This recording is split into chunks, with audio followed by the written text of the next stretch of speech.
Misalnya Anda seorang supir permanen, supir bis terutama. Kalau truk kan bisa leha-leha, kalau bis kan ada deadline-nya ya waktu. Seperti bis jurusan Surabaya Semarang, saya kan sering naik bis jurusan Surabaya Semarang. Kadang-kadang supirnya melihat saya tanya, Gus saya ini supir, saya ini Ramadan itu gimana ya? Ya saya sudah ngerti setengah nakal, dan senengnya dijawab rasa poso ya saya tahu ya.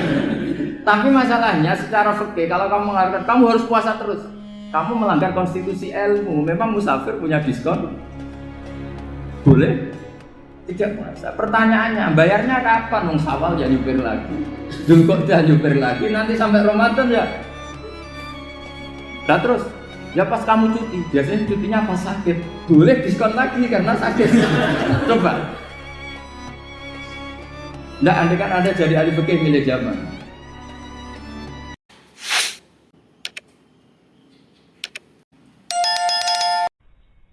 Ketika ada debat terbuka antara Fir'aun dan Musa, saya ulang lagi, ada debat terbuka antara Musa dan Fir'aun. Kan Nabi Musa datang ke Fir'aun. Lalu kata Fir'aun, ini asal-usul ayat ini, saya terangkan sejarahnya. Kata Fir'aun, lalu kalau kamu tidak nuhankan saya, Tuhan kamu siapa? Terus kata Musa, Rabbus samawati wal ardi, yang nuhani langit dan bumi. Fir'aun masih berkelit. Kalau Tuhan di bumi, setahu saya kemana-mana yang dituhankan saya, kata Fir'aun.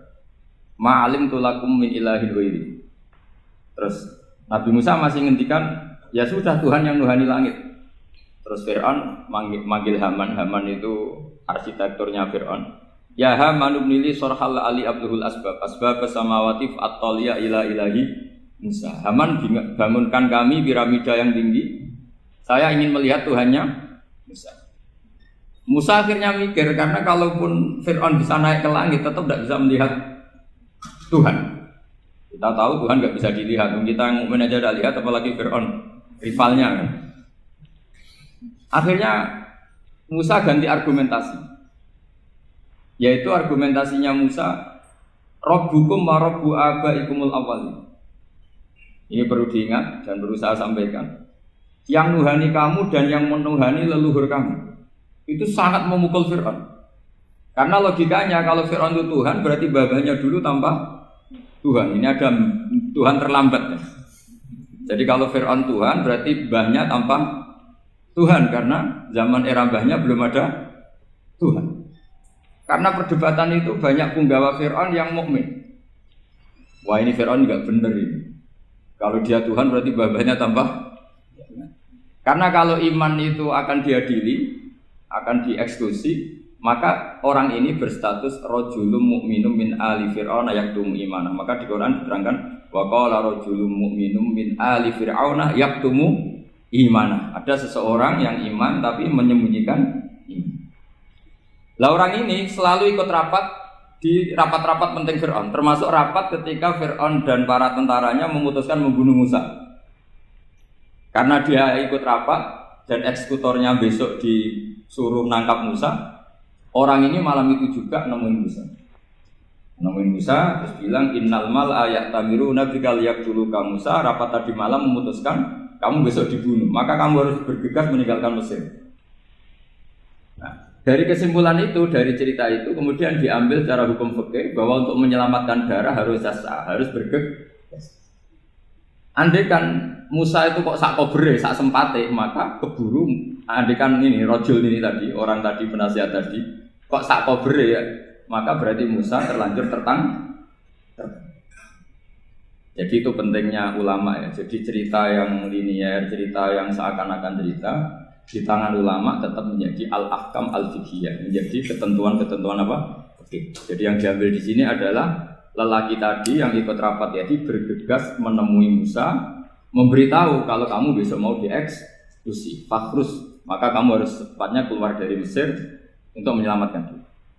Terus oleh Syekh Izzuddin tidak Salam dibabkan bab harus tergesa-gesa menyelamatkan darahnya orang apa? Islam. Jadi ini penting saya sampaikan. Jadi al-qasas ya, semua cerita di Quran itu tidak sebagai cerita, karena Quran tidak ingin melahirkan pendongeng, tapi harus menjadi ibrah, menjadi teladan. Jadi makanya terus di kitab-kitab ulumul Quran diterangkan al-qasas ya beberapa cerita di Quran adalah semuanya menjadi ketentuan fikih.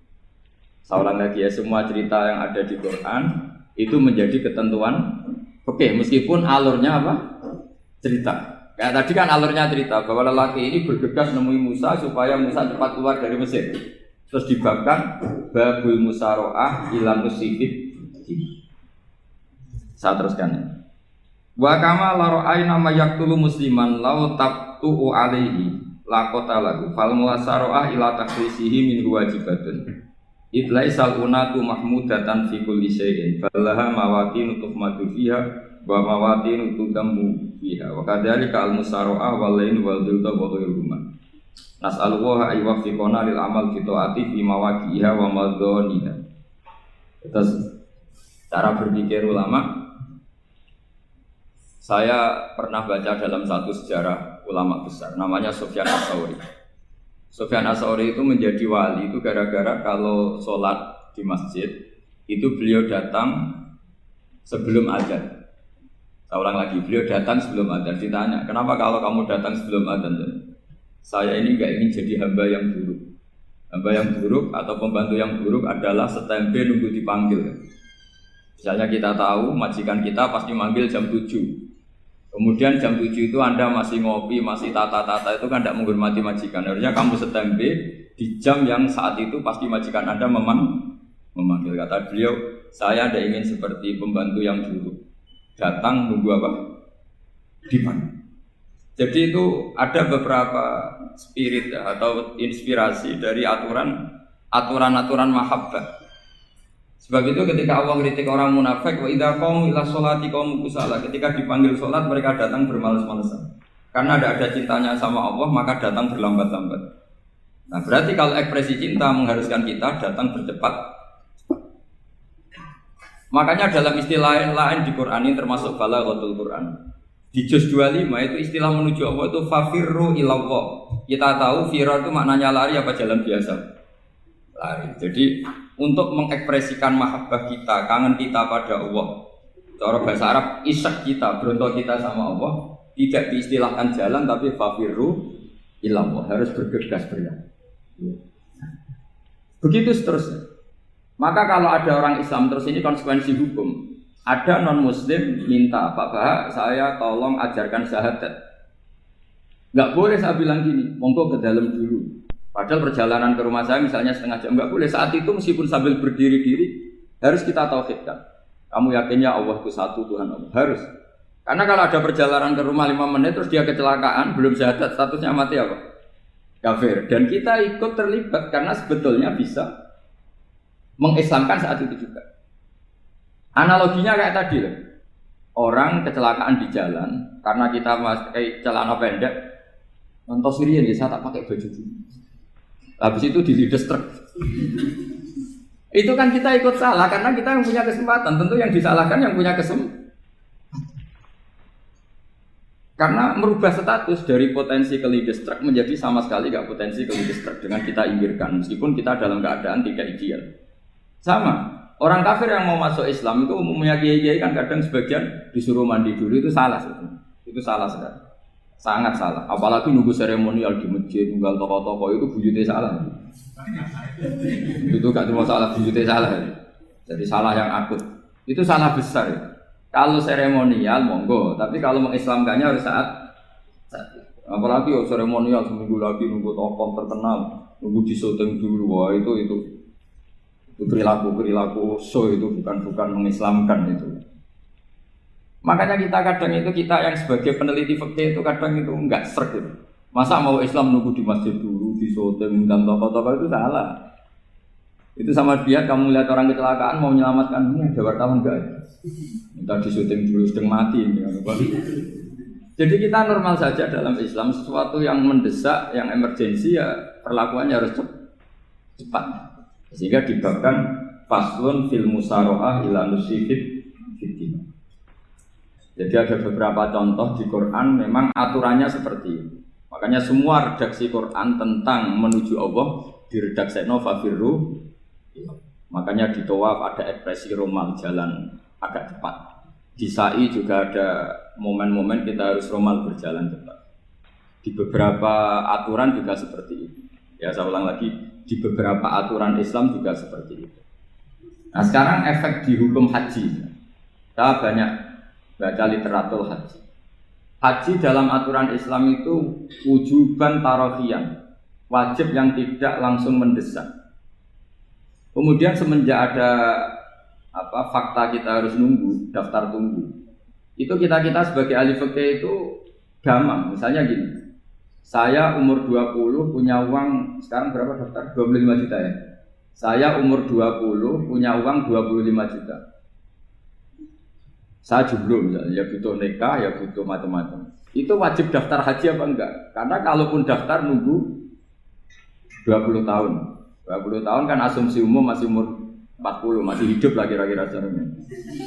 Nah sekarang kalau ada orang umur 50 tahun punya uang 25 juta. Menurut Anda wajib daftar saat itu apa enggak? Wong daftar saja bisa game gitu. Dan kalau misalnya umur 50 ditambah 25 kan 75. Itu kalau orang sumpah sudah cepat mati itu. Maka itu menjadi pertanyaan, apakah fikih ini kita rubah? Karena dulu kan orang itu longgar semua. Karena haji zaman Nabi pun tidak langsung dilakukan saat pertama diwajibkannya haji. Jadi Nabi punya sisi unik. Pertama ada tahun diwajibkannya haji, Nabi tidak langsung haji. Sebab itu ulama berkesimpulan kalau wajibnya haji tidak langsung. Maka fikih itu memang unik.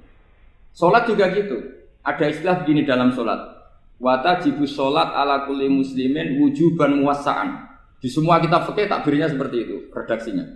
Wajib sholat dilakukan orang Islam wujuban muwassa'an, wajib yang ada longgarnya. Jika ketika zuhur jam 12 WIB kita dengar azan, boleh sholat setengah 1, jam 1, setengah 2, jam 2. Karena memang wujuban muwassa'an, memang ada batas akhir waktu misalnya sampai setengah 3. Nah problemnya begini, misalnya setengah 1 Anda pasti dipanggil majikan kamu yang diharuskan melakukan satu aktivitas, misalnya Anda pilot, yang nggak mungkin sholat lagi di kokpit. Apakah status wujuban muwassa'an wajib yang longgar menjadi hilang karena setelah itu tidak ada kesempatan lagi sholat? Apa tetap kita sebagai ahli Islam yang agak balelo tapi alim, misalnya ya sudah tetap jadi pilot. Nanti kan ada aturannya sendiri, ada rukhsahnya sendiri, ada kemurahan sendiri ketika sudah jadi pilot. Misalnya sholat tanpa harus menghadap kiblat, sholat yang tetap di perjalanan. Kira-kira Anda kalau jadi ahli fikih milih mana? Milih harus sholat di depan, apa tetap memberi kelonggaran? Gak apa-apa, sholat sambil apa? Yuber, sambil pilotin apa pesawat. Anda milih mana? Karena kalau konstitusi ilmu itu memang harus ada, dengan tanda kutip ya, memang harus ada nakalnya. Kalau nggak nakal malah gak sah. Memang unik ilmu itu. Karena ilmu itu kalau dipaksakan lurus terus, itu nanti malah bengkok karena menghilangkan rukhsahnya Allah, kemurahan Allah. Tapi kalau dipaksakan rukhsah terus, murah terus, nanti dianggap menyepelekan hukumnya Allah. Maka kita yang ahli fikih itu pusing. Misalnya saya sering ditanya, Gus saya ini supir bis, kan musafir terus, berarti saya boleh tidak puasa terus panjang Ramadan? Coba kalau ada jadi ahli fikih mesti bingung. Mau boleh, ya boleh terus supaya orang nggak peduli sama Ramadan. Mau mengatakan wajib puasa, kayak nggak peduli dengan kemurahan Allah yang membolehkan musafir tidak puasa. Coba loh, Anda jangan jadi ekstremis yang misalnya bantah tok protes tok ini kan. Jadi memang mengkaji ilmu itu. Ya makanya dengan tanda kutip itu harus ada nakal. Tapi nakal yang baik bukan nakal. Nakal itu kalau bahasa Jawa itu kan tidak harus dosa. Seperti anak kecil, menek-menek itu, tuh bocah kok nakal. Padahal anak kecil menek itu haram dah. Enggak kan? Malah orang tuanya yang bentak itu yang haram. Yang nakal betul ya ibunya yang bentak cerewet itu, karena ibunya orang yang sudah mukallaf, sudah tua, salah langkah yaitu Kalau anaknya naik meja itu ya sebetulnya bahasanya tidak nakal, lucu. Oh jelas pinter conggo iso munggah meja, harusnya diapresiasi. Tapi rata-rata itu semua akal mecah gelas. Malah boe malah mecah tabungan. Bapaknya malah tukang nguras tabungan. Sebetulnya senakal-nakalnya anak kecil itu nakal orang tuanya, itu pasti. Karena ini sudah kena khitab, sementara anak-anak belum kena. Saya pernah punya tamu, karena di tradisi Kiai itu sering punya tamu. Bapak ibunya itu kultus sama Kiai, bentak anaknya disuruh salim sama saya. Anak kecil kan nggak mau jalan-jalan terus, marah. Tak marah orang tuanya, tak marahin. Yang dosa itu kamu bentak anak-anak. Kalau anak kecil itu kena diskon rufi al-qalamu an salasin. Di antara aturan Islam apa? Tidak ada keharusan bagi 3 orang. 1 anak kecil sampai balik, 2 orang tidur sampai bangun, 3 orang gila. Artinya anak kamu itu tidak kena khitab untuk sopan sama kamu.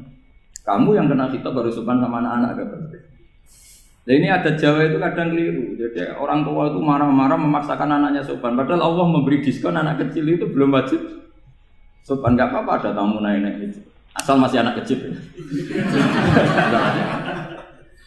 Makanya Rasulullah ketika beliau sholat sujud itu Hasan Husain itu naik. Cara Jawa Nabi itu 3 tumpahan.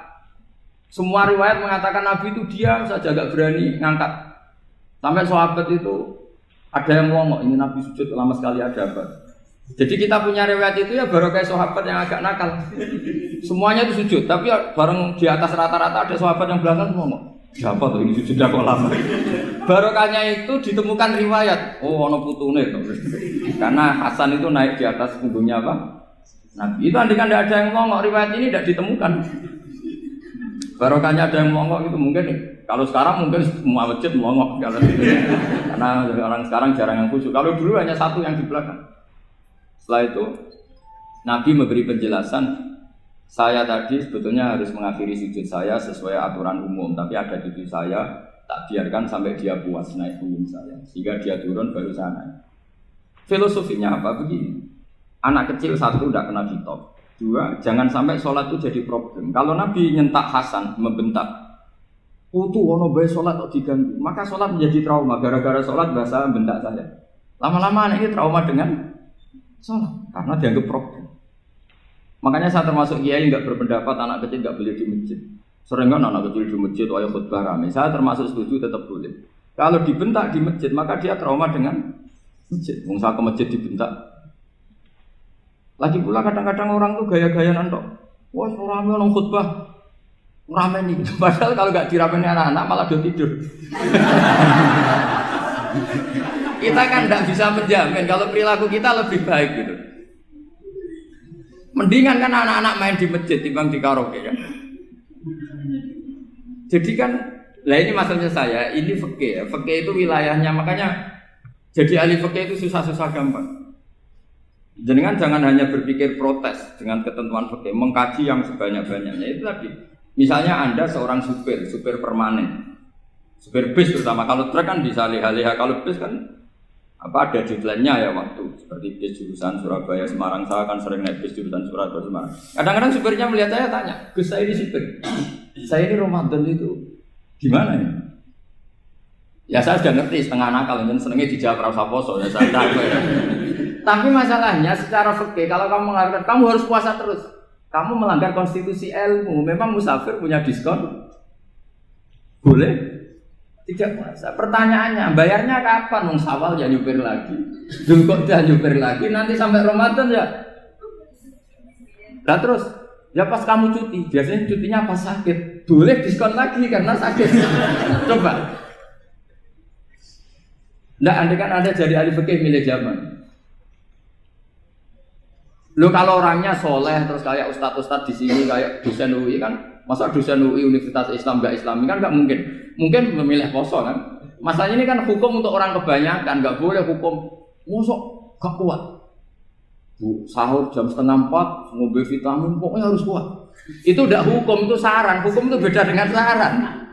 Hukum itu hanya berpijak musafir itu boleh store. Kalau saran memang boleh, ya usahakan kamu makan 3:30 pas fit, bir. Terus kalau nyumpir selesai jam 10 nanti istirahat.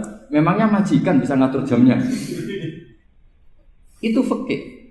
Maka menjadi perdebatan. Yang namanya pergi itu apa? Menurut Imam Syafi'i pergi itu ya dari rumahnya ke tempat yang asing yang tidak wilayahnya namanya pergi. Menurut Imam Ahmad bin Hanbal enggak. Pergi itu tidak kerja. Jadi orang yang supir yang seperti itu namanya tidak pergi tapi kerja. Tanyakan ke publik, misalnya jenengan ke UI, istri kamu atau suami kamu ditanya, istri kamu kemana? Kira-kira jawabnya bilang pergi jalan-jalan apa bilang kerja? Kerja. Makanya kata Imam Ahmad bin Hanbal, mudi musafar atau orang yang berprofesi, yang profesinya memang harus pergi kayak traveling atau supir, maka itu namanya tidak pergi, namanya itu kerja. Karena apa? Sekali distatuskan pergi, maka ikut status yang dikatakan Allah dan Rasul dapat diskon, boleh tidak puasa. Maka terus kita debat tentang definisi. Nah, definisi ini penting karena yang menjadikan hukum rubah itu definisi. Misalnya gini, Mbak ini ngaji saya. Statusnya kalau pakai status saya ajnabi, orang lain Mbak ajnabiyah, maka hukumnya saya melihat Mbak ini haram karena statusnya ajnabi melihat ajnabiyah yang tidak mahram. Tapi kalau di fikih itu ada statusnya. Di antara lelaki boleh muwajahah sama perempuan adalah 1 untuk belajar, 2 untuk muamalah, 3 untuk kesaksian, 4 untuk pengobatan. Itu kan ada pengecualian. Sehingga statusnya sekarang, Mbak itu belajar, apa ingin melihat Gus Bah atau Gus Bah itu mengajar atau ingin melihat itu statusnya bisa rubah. Ya? Makanya kalau sebetulnya kalau kita marung di warung misalnya Padang, kita nggak pilah-pilah, kebetulan pelayannya perempuan itu masih bisa dikhilah secara fikih. Saya muamalah marung, cuma kebetulan penjaganya. Tapi masalahnya Pak ini punya daftar penjaga yang cantik, yang masalah. Maka pertanyaannya itu marung ke situ demi marung, apa demi melihat? Tidak jawab saja. Demi marung apa demi melihat? Kalau demi marung supaya kenyang, penjaga yang sangar-sangar juga banyak. Akhirnya kalau demi makan, penjaga yang cowok kan banyak. Kalau demi melihat, berarti yang dihitung kan niatnya. Berarti karena muamalah apa karena melihat? Melihat. Itu status. Jadi makanya kalau mudi musafar itu namanya orang pergi atau orang kerja? Orang kerja. Maka menurut pikirannya Imam Ahmad bin Hanbal seperti itu harus puasa. Karena dia adalah pekerja, bukan musafir. Lalu dalam masalah jumlah 3 hari misalnya. Kalau dalam fikih kita, nggak saya kenapa ngomong fikih terus ya, karena banyak yang melupakan fikih. Jenengan pergi haji. Zaman Nabi haji itu jamak dan qashar terus. Padahal hajinya Nabi itu, haji itu minimal kan berapa hari minimal itu? 9, 10, 11, 12. Sebenarnya haji itu minimal hanya 4 hari. Karena 13 Dzulhijjah bisa nafar apa? Awal. Kalau nafar awal berarti nggak ada kewajiban nafar sani. Berarti yang wajib betul kan 9, tanggal 9 wukuf di Arafah, terus 10 biasanya ifadah sama balan jumroh apa? Akobah, terus 11, 12 itu kan sudah boleh cabut karena apa? Nafar apa? Awal. Berarti nggak usah nafar apa? Sani. Berarti hanya berapa? 4. Tapi Nabi haji di Mekah Medina itu sampai 40 hari karena perjalanan. Pertanyaannya ketika Nabi menjamak dan mengqashar itu cara Imam Syafi'i lis safar. Karena Nabi orang Medina datang ke Mekah dengan jarak 460 kilo, maka Nabi boleh jamak dan qashar. Jadi pikiran Imam Syafi'i jamaknya Nabi itu lis safar karena pergi. Cara pikiran Imam Malik enggak, jawabnya Nabi itu lin nusuk. Nabi menjamak sholat itu karena melakukan ibadah haji. Efeknya adalah orang Mekah kalau haji itu cara Imam Malik meskipun jaraknya dekat boleh apa? Boleh apa? Qashar, boleh jamak qashar. Lalu terus ada pertanyaan fikih lagi. Lalu jamak qashar itu karena pergi apa karena masyaqqah? Karena repot. Coba kalau sampean kira-kira jawab. Misalnya kita orang kaya bawa uang 1 miliar naiknya Alphard, ada supirnya, ada ajudannya. Pergi di jarak 100 kilo. Masyaqqahnya kan tidak ada sama sekali, apalagi di tol kebetulan nggak macet. Kira-kira boleh jamak nggak? Boleh terus karena pergi, tapi kan nggak ada repotnya sama sekali. Dibanding misalnya yang ngebis bawa beras 1 pintal gitu kan, udah gitu suruhan orang lagi kan pusing. Maka fikih ini untuk memberi hukum itu kalau fikih itu menstatuskan dulu. Ini orang boleh jamak itu karena masyaqqah apa karena safar. Lalu kalau setelah karena safar itu karena jaraknya apa tingkat masyaqqahnya. Kalau karena jaraknya ya tidak juga. Tidak juga gini maksudnya. Mungkin Anda tidak pernah terpikir begini. Kalau saya mau ke Jakarta, kemudian sampai Purworejo itu sudah waktu zuhur. Saya boleh nggak zuhur di situ sama asar? Boleh kan? Padahal perjalanan saya belum capek. Artinya nunggu boleh jamak itu setelah kita menempuh jarak itu apa menuju, sedang menuju dan niat. Sedang menuju dan niat. Misalnya saya mau ke Jakarta, saya orang Sleman mau ke Jakarta, itu sampai mana itu Magelang itu sudah boleh jamak kan? Boleh nggak? Boleh karena saya mau ke. Nah pertanyaan secara fikih mungkin ada tidak terlintas. Ternyata ditelepon sama istrinya nggak jadi pergi. Padahal sholatnya kadung di jamak, zuhur dan asar. Apakah setelah di rumah sholat lagi? Sama nggak pernah mikir gitu. Karena tidak nekuni fikih. Jadi orang fikih itu sudah pusing, makanya jangan diprotes terus. Kita ini sudah pusing, tapi orang itu enak aja protes terus. Nggak menurut jenengan nanti wajib sholat lagi enggak? Dia bolehnya jamak kan berdasar berstatus musafir. Ternyata setelah Magelang ditelepon istrinya enggak jadi. Dia kadung sholat zuhur dan asar. Setelah pulang masih jam 1. Terus ada asar, wah bukan sholat. Kalau ada sholat lagi apa ada? Jangan saran. Kalau saran, wah sebaiknya sholat lagi. Itu tidak hukum, itu saran itu namanya. Saran dengan hukum beda. Sholat lagi pada. Loh, ketika ada jaga itu berdasar malas atau berdasar hukum? Apa?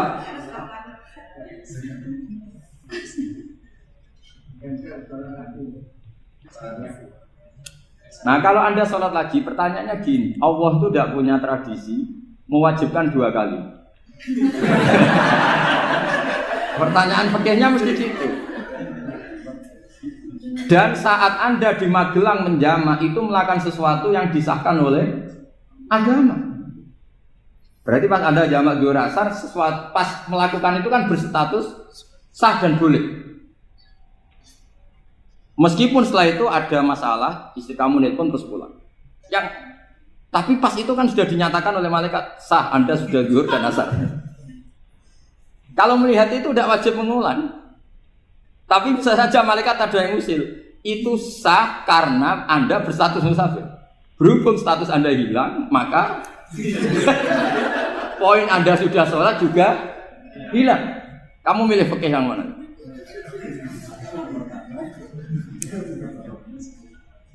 Jadi peneliti fikih itu beda dengan orang-orang yang mendengarin protes. Beda karena nengkuni. Nengkuni itu beda karena ada konsekuensinya. Makanya fikih itu sampai saya punya kitab fikih itu dikarang satu orang itu jumlahnya 20 jilid. Per jilid itu segini. Jadi satu meja ini dikarang satu orang. Itu mulai yang presisi, yang detail sampai yang khayal. Yang khayal juga ada. Yang khayal itu tadi beliau banyak menghayalkan diri. Suatu saat Anda datang ke Mekah itu hanya butuh waktu 20 menit. Zaman itu belum ada pesawat. Lalu boleh gak jamak? Boleh gak nakal? Nakal itu begini. Sampai orang kaya punya jet pribadi. Misalnya Anda Ronaldo masuk Islam, orang kaya. Itu bisa gak puasa? Karena begini. Misalnya dia orang, contohnya orang Arab. Orang Arab, jangan orang. Ya contohnya itu dibalik saja. Di sini itu kalau imsak jam berapa? Imsak Ramadan jam berapa? 3:30 aja biar aman ya. Kalau 3:30 kan masih imsak. Dia terbang ke Mekah. Jadi orang sini puasa jam 5 kan mulai puasa. Dia terbang ke Mekah kan masih malam. Makan terus dia. Mekah mau ada matahari terbang lagi ke barat. Karena dia menghindari berstatus puasa. Atau sebaliknya, dia orang Mekah jam 12 puasa. 12 siang puasa. Dia, wah kalau 6 jam lagi buka, bisa barabe saya. Terbang ke Indonesia. Ke Indonesia terbang baru 1 jam, di sini sudah buka. Itu khayal. Jadi itu ada khayalnya. Itu lama dulu, sebelum ada pesawat sudah mengkhayal gitu. Bolehkah orang yang di Masyrik ke Maghrib demi itu? Kalau Anda jadi Raja Salman jam 1 kok sudah nggak kuat apa? Puasa itu diberi saran terbang ke Indonesia. Itu kalau pakai jet kan nggak sampai 9 jam, 1 jam ke Jakarta. Sudah ada wow akbar. Bukan. Boleh enggak? Loh mau kamu enggak bilang, wah enggak boleh. Wong di Jakarta sudah huruf samsi. Masa sudah matahari terbenam orangnya enggak boleh? Bukan. Lah ya. Apa? Kalau resikonya gini, sampean mungkin nggak mikir, resikonya gini, kalau dia berstatus musafir, bolehnya buka karena musafir, pertanyaannya dia wajib bayar. Kan musafir bolehnya kodok nanti harus bayar, tapi kalau dia buka normal kan nggak harus bayar, beda, efek-efeknya beda.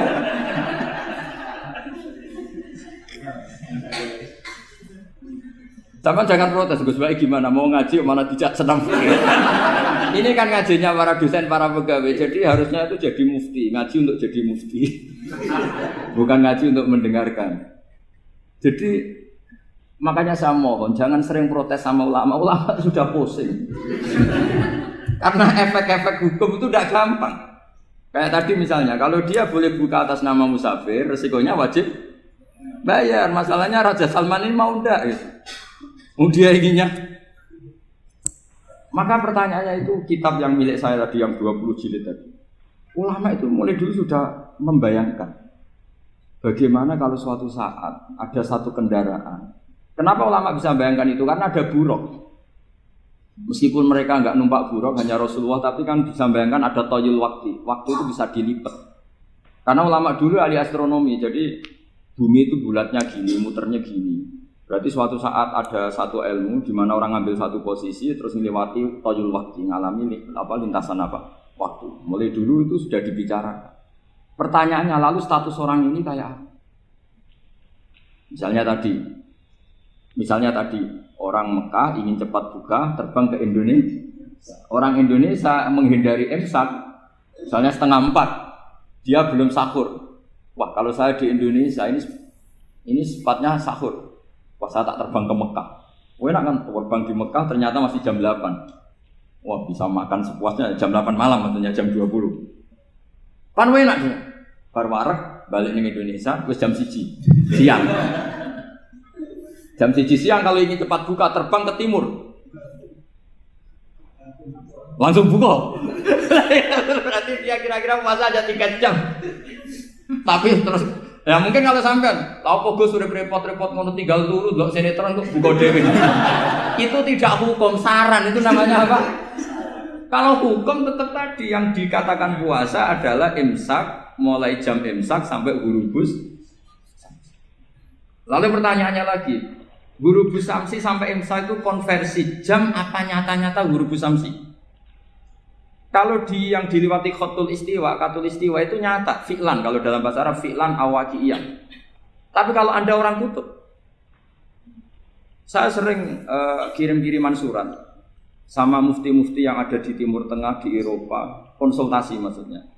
Orang kutub itu kan tidak ada matahari, tidak ada apa-apa.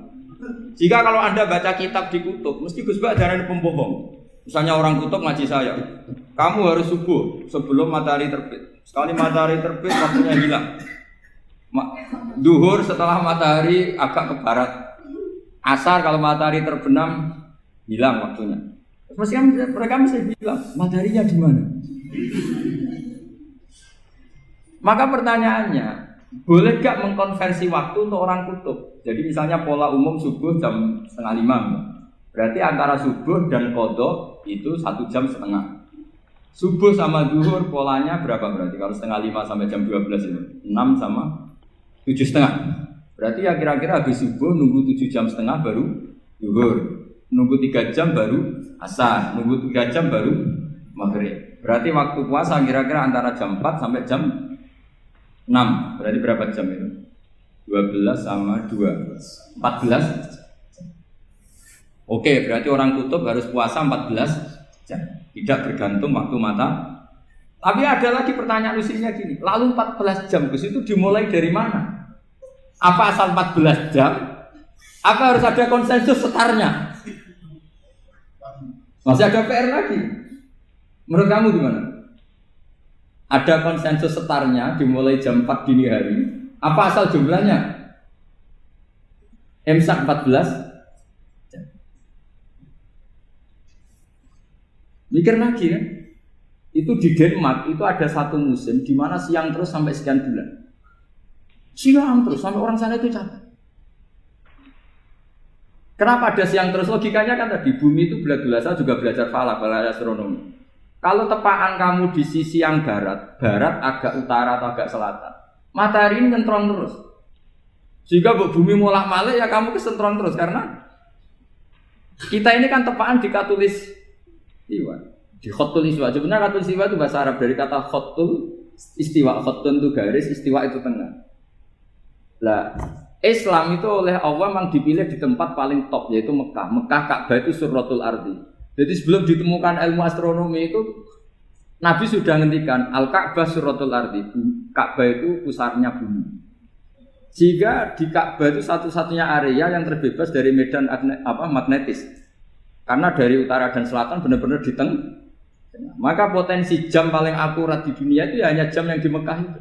Karena apapun akuratnya teknologi di Amerika atau Jerman, karena jam itu dari logam tetap ketarik medan magnetis, entah berapa 00, tetap kena. Misalnya jam di Jerman lebih dekat mana kalau Jerman? Mesti ketarik medan magnetis, entah berapa kadarnya. Karena materi jam dari logam. Sementara di Mekah karena di tengah itu terbebas dari medan magnetis.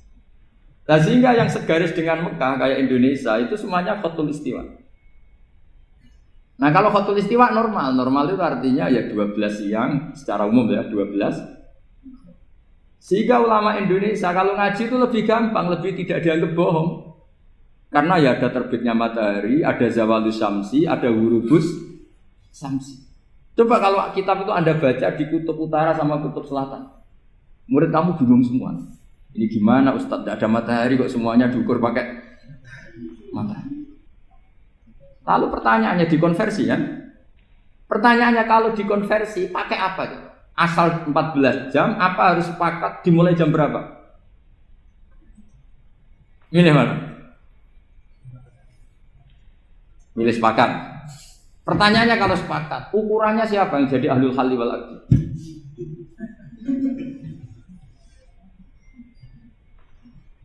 Jadi orang fikih itu sudah bingung, makanya saya mohon jangan sering diprotes.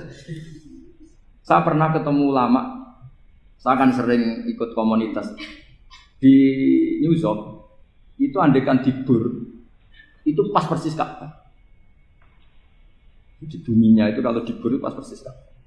Lalu pertanyaannya, ada kiblat tidak di sana? Ya bumi kan gini ya.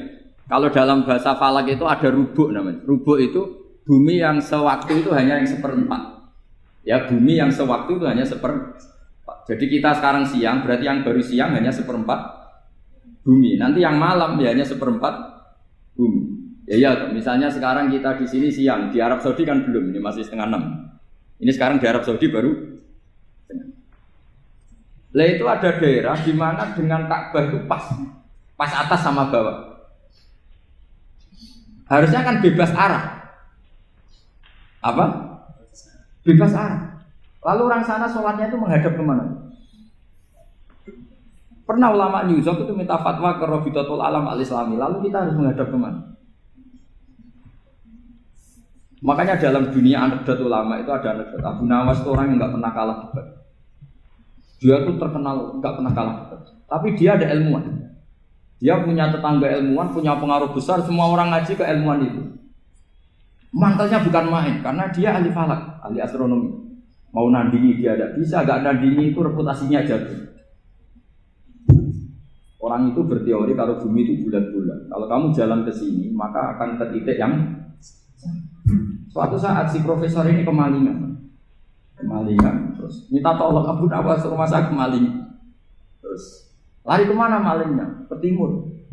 Setelah ke timur, larinya ke timur. Abu Nawas lari ke barat. Terus ditanya, sudah tak bilangin malingnya lari ke timur, kok kamu lari ke barat? Nanti ketemu di titik yang sama. Sebenarnya itu profesornya makel. Oh kamu nyindir loh. Artinya Abu Nawas gak terima. Teori Anda itu gak bisa. Secara keilmuan benar. Tapi secara faktual nggak boleh. Berarti kalau ada orang ngejar istrinya lari ke timur, dia harus tetap ke barat. Nanti ketemu di titik yang sama. Jadi malingnya tuh lari ke timur, Abu Nawas ngejar ke barat. Ketika ditanya profesornya, saya bilangin malingnya tuh lari ke timur, kenapa ada ke barat? Kataan kan nanti ketemu di titik yang sama karena bumi bulat. Nah pertanyaannya gini, lalu kalau yang segaris itu ada arah enggak? Kayak New York tadi. Menurut kamu tetap berkiblat apa enggak usah? Loh kalau yang rubuk jelas. Loh gitu, kalau rubuk begini loh, misalnya begini, terus kamu di sini sama sini kan masih ada arah. Tapi kalau sini sama sini masih butuh kiblat enggak? Lalu sama ndak usah protes, orang fikih sudah pusing, ndak usah diprotes. Karena yang dipikir itu macam-macam. Nah ya makanya ini mengkaji ya saya mohon. Ya kayak tadi ini mengkaji saya mohon saya cukupkan sekian. Sementing apa ya kita ada respeknya lah sama ulama. Jadi ulama itu susah, mikirnya susah, harus tanggung jawab di depan Allah. Di dunia diprotes terus. Ya saya kira demikian. Assalamualaikum warahmatullahi wabarakatuh.